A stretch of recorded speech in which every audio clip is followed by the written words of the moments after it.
Selamat pagi Pak, saya akan menjelaskan tugas yang telah Bapak berikan, yaitu analisis kritis. Saya Prisca Eugene Ulipadah dengan NIM 41 2018 045. Ini jurnal yang saya gunakan, saya memberikan tanda garis dan sedikit komentar di depannya.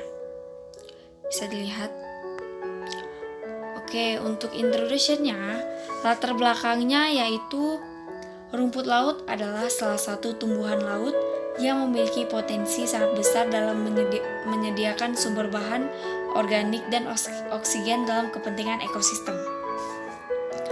Untuk judul dan tanggal penulis, judul dari artikel yang saya ambil yaitu aktivitas fotosintesis pada area budidaya rumput laut dan area non-budidaya rumput laut di perairan pantai Kalababa di kota Balibau oleh Ikhwan Guntur pada 25 November 2016. Jurnal Manajemen Sumber Daya Perairan.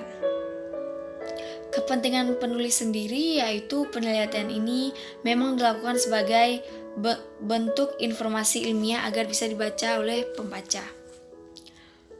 Tujuan dari jurnal ini yaitu untuk mengetahui hasil aktivitas fotosintesis, khususnya kandungan oksigen dan karbon dioksida yang terlarut pada area budidaya dan non-budidaya rumput laut. Kesan saya pertama kali membaca ini yaitu saya sangat tertarik sama jurnal ini sehingga saya memilihnya untuk saya kritisi.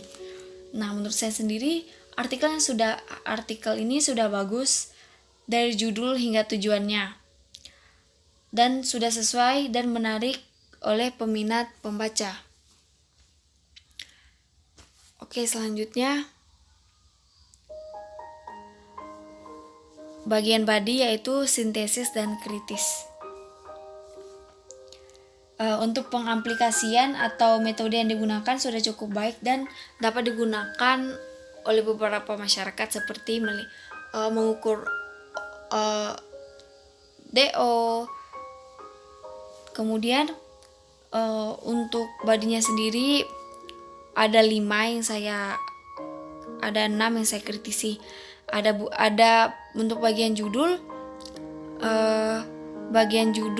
tadi sempat saya baca judul dari jurnal ini, kata yang digunakan yaitu seharusnya budidaya dan budidaya rumput laut tadi sempat berulang kali agar tidak pemborosan kata. Kemudian untuk area budidaya rumput laut dan area non budidaya rumput laut ini seharusnya berurutan untuk kata kunci dan yang ditulis per kata bukan satu kalimat karena ini kata kunci.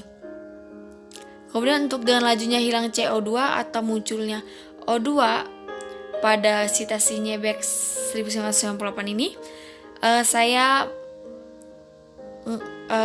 sempat membandingkannya dengan artikel yang satunya bahwa konsentrasi CO2 dalam sistem akan berkurang karena tersap oleh daun dan akan terus menurun hingga mencapai titik kompensasi, bukan hilangnya CO2 atau munculnya O2 namun terjadinya respirasi. Ini menurut artikel di Saugen dan Coleman tahun 2008. Dan menurut saya itu sangat tidak sensitif kalau dibaca. Untuk selanjutnya pada rumput laut ini tidak memiliki nama ilmiah. Seharusnya ada nama ilmiahnya.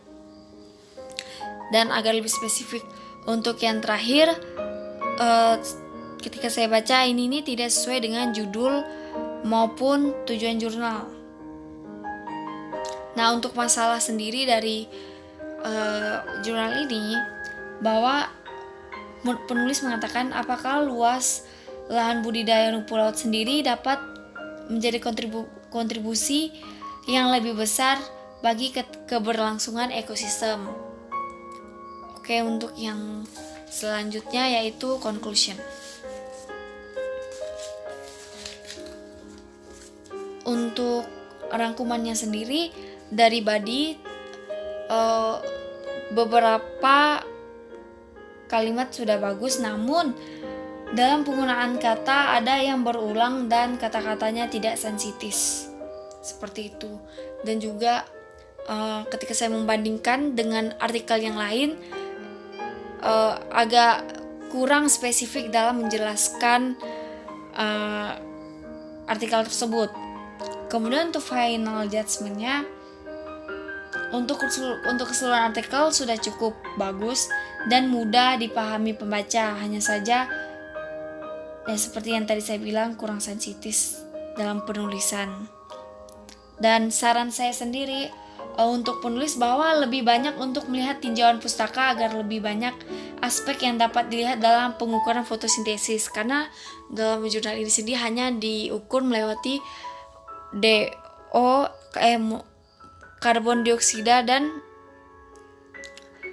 kadar oksigen doang yang diukur. Menurut saya, jika ada saya sedikit membaca artikel yang lain juga yang membahas soal ini, ada yang mengukur melewati arus air, tekanan air dan sebagainya. Mungkin ini saran yang bisa saya berikan. Baik, terima kasih karena sudah mendengarkan saya. Semoga ini dapat bermanfaat dan dapat mudah dimengerti oleh Bapak. Terima kasih Pak, Tuhan Yesus memberkati.